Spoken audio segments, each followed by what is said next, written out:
Investi candidat à l'élection présidentielle du 18 octobre 2020 par son parti, le RPG Arc-en-Ciel, le président Alpha Condé a fait un clin d'œil aux jeunes de l'axe épicentre de la contestation contre son régime tout au long de ces deux quinquennats. Devant ses militants en marge de la clôture de la convention du RPG Arc-en-Ciel, Alpha Condé a invité la jeunesse guinéenne à ne pas tomber dans les discours démagogiques de ses détracteurs. Un discours que ce jeune leader de l'axe juge non nécessaire. Cette zone de l'axe Amdallah et Kagbelin est une zone qui revendique depuis même avant le président Alpha Condé. Depuis le temps de Lansana Conté, président fait Lansana Conté, les jeunes de l'axe ont très tôt compris que la malgouvernance n'était pas une fatalité, ce n'était pas une malédiction. Alors la manifestation, c'était des manifestations revendicatives, n'est-ce pas, pour la bonne gouvernance, pour le développement, pour le bien-être. Et ce n'est pas pour la zone seulement, c'est pour tous les Guinéens. Donc s'ils pensent que c'est quelqu'un qui pousse ces jeunes à se manifester, alors je pense qu'il s'est trompé. Depuis qu'il est venu, nous on s'interroge qu'est-ce qu'il a fait pour cette zone.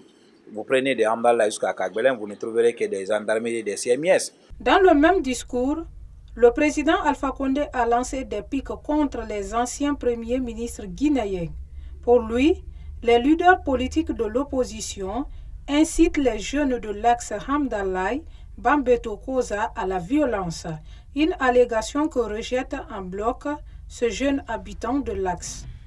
Aujourd'hui, on n'a pas à réclamer à Selou Dalen ou à Sidi Touré ou à Faya Milimono, n'est-ce pas, le développement de ce pays. Ce n'est pas eux qui sont, n'est-ce pas, qui gèrent ce pays, c'est lui qui est aux affaires. Il est le président de la Guinée, on a un régime présidentialiste où tout part de lui, tout revient à lui, il décide ce qu'il peut faire, il le fait.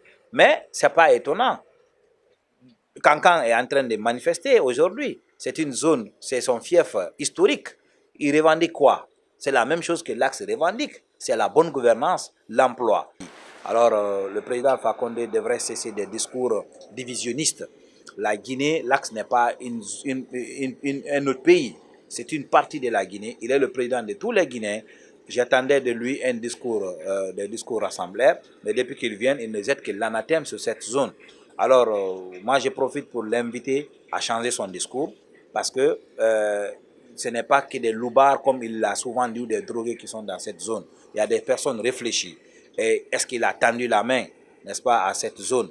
Je vais vous rassurer que même si ce n'est pas lui, quiconque vient au pouvoir et qu'il gère la Guinée comme il est en train de gérer actuellement notre pays, cette zone sera toujours une zone de contestation pour que le développement, la démocratie, n'est-ce pas, devienne une réalité dans notre pays. Une chose reste claire, rien ne semble plus arrêter Alpha Condé dans ses velléités de briguer un troisième mandat en Guinée. Le premier tour de l'élection présidentielle est prévu le 18 octobre 2020.